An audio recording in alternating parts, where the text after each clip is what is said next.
नमस्कार दोस्तों। आज की इस वीडियो के अंदर हम कार्ल मार्क्स के विचारों को आगे बढ़ाते हुए क्या है, कार्ल मार्क्स के विचारों के ऊपर हमारी एक बहुत 5-6 वीडियो बनने वाली है। एक सीरीज के अंदर हम इसको आगे बढ़ेंगे और आज की इस वीडियो के अंदर हम कार्ल मार्क्स के महत्वपूर्ण विचारों के ऊपर बात करने वाले हैं। वह कार्ल मार्क्स का ऐतिहासिक भौतिकवाद या हिस्टोरिकल मेटेरियलिज्म का जो उनका कॉन्सेप्ट था उसके ऊपर बात करने वाले, ठीक है। कार्ल मार्क्स की जो एक महत्वपूर्ण रचना थी जो कि 1843 के अंदर पब्लिश हुई थी, जिस बुक का नाम था on the question on the Jewish question के अंदर कार्ल मार्क्स ने पहली बार दुनिया के सामने ये कहा कि पैसा महत्वपूर्ण है, ना कि ईश्वर की ईश्वर की वजह क्या है, पैसा ज़्यादा महत्वपूर्ण है। और कार्ल मार्क्स की जो 1845 के अंदर या जो 1932 के अंदर बाद में ये बुक पब्लिश हुई, जिस बुक का नाम था जर्मन आइडियोलॉजी के अंदर क्या उसने अपने भौतिकवाद का जो क्या है विश्लेषण किया। और भौतिकवाद के विश्लेषण के अंदर कार्ल मार्क्स ने ये कहा कि इतिहास निर्माण के लिए जो मनुष्य का जो जीवन है वो बहुत ही आवश्यक है। मनुष्य के जीवन के बगैर क्या है, इतिहास का जो निर्माण है नहीं किया जा सकता। इतिहास का जो निर्माण है मनुष्य के बगैर क्या है, अधूरा है। कार्ल मार्क्स ने ऐतिहासिक भौतिकवाद के अंदर क्या है, पहली बार क्या है आर्थिक जो इतिहास की जो व्याख्या है वो आर्थिक कारणों के आधार पे की, और जिसे क्या है ऐतिहासिक भौतिकवाद का उसने नाम दिया।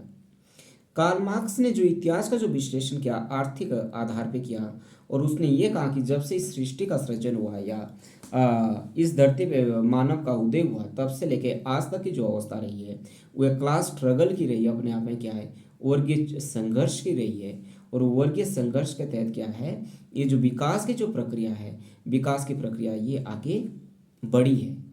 फर्स्ट के अंदर क्या था, जो इस दुनिया का जब विकास हो रहा था उस समय की जो पहली अवस्था थी, जब जो मानव के पास क्या सभ्यता का विकास नहीं हुआ था, मानव को बहुत सारी चीज़ों का ज्ञान नहीं था, जिसे आदि मानव के नाम से जाना जाता है। आदि मानव उसके पास क्या, जैसे जैसे आदि मानव के अंदर चेतना आई, उसने क्या है कि आग का आविष्कार उसने किया। पहले क्या हुआ, जब भोजन एकत्रित करता था, भोजन के ऊपर किसी एक व्यक्ति का अधिकार नहीं होता था बल्कि पूरे समुदाय का अधिकार होता था। ऐसी परिस्थिति में ना कोई शोषित होता था और ना ही कोई शोषण करने वाला होता था, क्योंकि मनुष्य की उतनी चेतना विकसित ही नहीं हुई थी। ऐसी अवस्था का जो कार्ल मार्क्स के द्वारा नाम दिया जाता है प्रिमिटिव कम्युनिज्म या आदिम साम्यवाद के नाम से उसे जाना जाता है। और जैसे जैसे मानव के अंदर चेतना का विकास होता है, मानव ने क्या किया कि थोड़ी सी जो संपत्ति उसको एक्वायर कर लिया, एकत्रित कर लिया, और समाज के अंदर जो एक बलशाली व्यक्ति था, सर्वाइवल ऑफ फिटेस्ट वाली जो प्रॉफिट सही बैठनी शुरू हो गई थी, उसने क्या बाकी व्यक्तियों, कमजोर व्यक्तियों को अपना दास बनाना शुरू कर दिया था। और उन दासों से क्या खेती बाड़ी करवाना उसने शुरू कर दिया था, क्योंकि जैसे जैसे समाज के अंदर चेतना, एक घोड़ा या कुत्ता आया, बाकी भेड़ बकरी आई, उसे दूध के लिए भेड़ बकरियों की जरूरत पड़ी। इस तरह से क्या जैसे जैसे समाज आगे बढ़ा, व्यक्ति ने क्या है उस के बाद क्या होगी, दास प्रथा शुरू हो गई।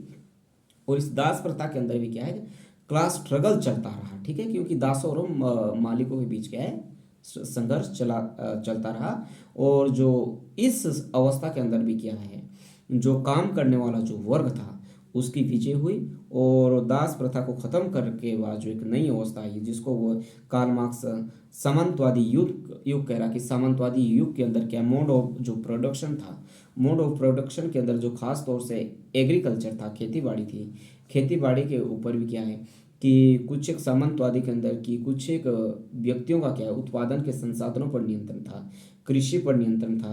परंतु जो अधिकतर व्यक्ति है, अधिकतर व्यक्ति कृषि के ऊपर खेती बाड़ी करते थे, और उनमें बहुत ही कम समय के दो समय की जो रोटी है वो भी बड़े मुश्किल से नसीब होती थी। और फिर इसके अंदर भी एग्रीकल्चर सामंतवादी व्यवस्था के अंदर भी क्या है अलग अलग स्तर देखने को मिलते हैं। एक स्तर के अंदर क्या है जो उत्पादन के ऊपर जिसका नियंत्रण था, और जो बाकी जो किसान है उसकी कृषि पे काम करते थे, उसको पट्टे पे देने का काम किया। ऐसी परिस्थिति में क्या है, जो उत्पादक वर्ग था या जिसका उत्पादन के संसाधनों पर नियंत्रण था, उसकी इनकम फिक्स हो गई। परंतु यदि किसानों की फसल बर्बाद हो जाती थी, अकाल पड़ जाता था, सूखा पड़ जाता था, या ज़्यादा बारिश हो जाती थी, ज़्यादा बारिश की वजह से उसकी फसल तबाह हो जाती थी, ऐसी परिस्थिति में भी क्या है, जो मालिक होता था वह किसान का जो कर्जा है या उसका जो टैक्स है वह माफ़ नहीं करता था।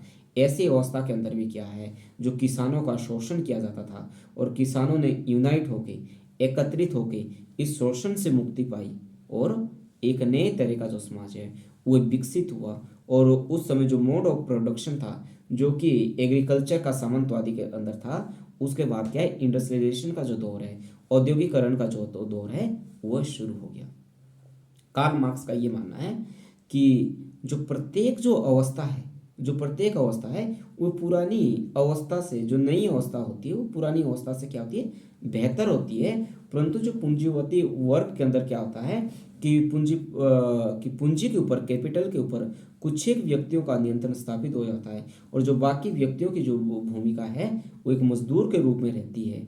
और इसमें भी जो कार्ल मार्क्स है ये साबित करने की या ये बताने की कोशिश कर रहे हैं कि जो श्रम है, जो मजदूरी है, वो एक फिजिकल रूप से और एक मेंटल रूप से, यदि कोई व्यक्ति शारीरिक या मेंटल रूप से श्रम करके अपना मेहनताना प्राप्त कर रहा है तो वह क्या है, वह जो उसको हम शोषक वर्ग के अंदर काउंट नहीं कर सकते।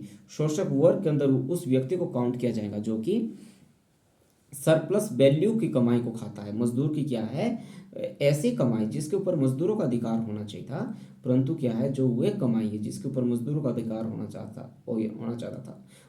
था, वह क्या है, जो पूंजीपति वो अपने जेब के अंदर डाल देता है।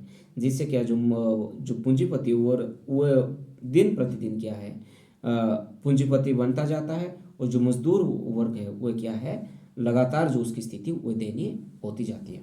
इसके अंदर कार्ल मार्क्स ये कहता है कि एक समय के अंदर ऐसा आएगा जो ये पूंजीवाद है ये स्वयं अपने घेरे के अंदर पिस जाएगा, ये अपने घेरे के अंदर से बाहर नहीं आएगा, क्योंकि पूंजीवाद का जैसे जैसे स्तर बढ़ेगा, इसका सेंट्रलाइजेशन बढ़ेगा, जो मार्केट के अंदर क्या है, इसके उदारवाद के अंदर क्या है, कंपटीशन होगा। और कंपटीशन के अंदर जो छोटे छोटे उद्योगपति है वे बड़े बड़े उद्योगपतियों के सामने टिक नहीं पाएंगे और जिसका परिणाम ये होगा कि बाद में वे भी एक श्रमिक वर्ग के रूप में सामने आएंगे और जिसका परिणाम ये होगा, जब चंद पूंजीपति रह जाएंगे तो वो दुनिया के अंदर बहुत सारे जो लोग हैं वह मजदूर वर्ग के रूप में ही उनकी भूमिका होगी।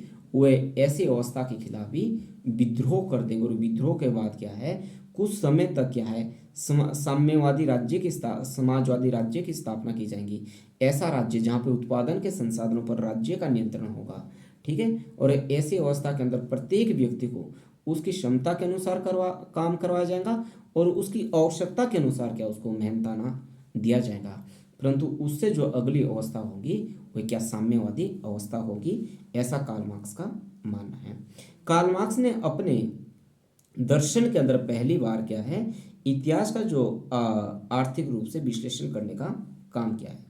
कार्ल मार्क्स ये कह रहे, कार्ल मार्क्स के विचारों के अंदर हमें ये देखने को मिलता है कि कार्ल मार्क्स ने जो इतिहास की जो व्याख्या है वो विकासवादी रूप से भी की है और न्यायवादी रूप से भी की है। क्योंकि कार्ल मार्क्स का ये मानना है जो इतिहास की जो व्याख्या है ये लगातार विकास की प्रगति है और ये लगातार विकास के मामले में आगे बढ़ रहा है। परंतु नियतिवादी इसलिए है क्योंकि जब विकास साम्यवादी अवस्था तक पहुंच जाएगा उस समय विकास की जो अवस्था है वो रुक जाएगी, उससे आगे विकास की कोई अवस्था नहीं है। क्योंकि ऐसी अवस्था के अंदर क्या है, मजदूर और मालिक के बीच का जो भेद है वो क्या हो जाएगा, खत्म हो जाएगा। क्योंकि ऐसी अवस्था के अंदर क्या है, सभी जो व्यक्ति हैं वो श्रमिक होंगे, ना कि कोई शोषक ऐसे व्यक्ति के अंदर स्टेज के अंदर कोई रहेगा। कार्ल मार्क्स ने जो इतिहास का जो विश्लेषण नहीं, बल्कि इतिहास का विश्लेषण करने का उसको उद्देश्य नहीं था, बल्कि इतिहास को परिवर्तन करने का कार्ल मार्क्स का उद्देश्य था। कार्ल मार्क्स ने थ्योरी ऑफ प्रैक्सिस के अंदर क्या है, ये विचार पाया जाता है कि अभी तक विचारकों ने क्या है, दुनिया की जो व्याख्या की है, परंतु जरूरत इस बात की है कि दुनिया को बदला कैसे जाए, ठीक है। ये जो विचार उसने थीसिस ऑन फ्यूरवाक के अंदर दिया था, जो कि 1845 के अंदर लिखा गया था या पब्लिश हुआ था। कार्ल मार्क्स ने पूरी दुनिया के अंदर साम्यवादी क्रांति के प्रसार के लिए क्या है, 1864 में इंटरनेशनल वर्किंग मेंस एसोसिएशन का भी गठन किया था, जिसका जो निर्माण का जो उद्देश्य ये था कि विश्व के अंदर क्या है एक मजदूरों की संस्था स्थापित की जा सके। और इस तरह की जो संस्था स्थापित करने वाले 1864 के अंदर जो कार्ल मार्क्स ने स्थापित की गई थी, ये प्रथम अंतर्राष्ट्रीय संस्था के नाम से भी जानी जाती है। ठीक है। कार्ल पॉपर ने जो कार्ल मार्क्स के विचारों की जो व्याख्या है वे इतिहासवाद की इसे संज्ञा दी है। ठीक है।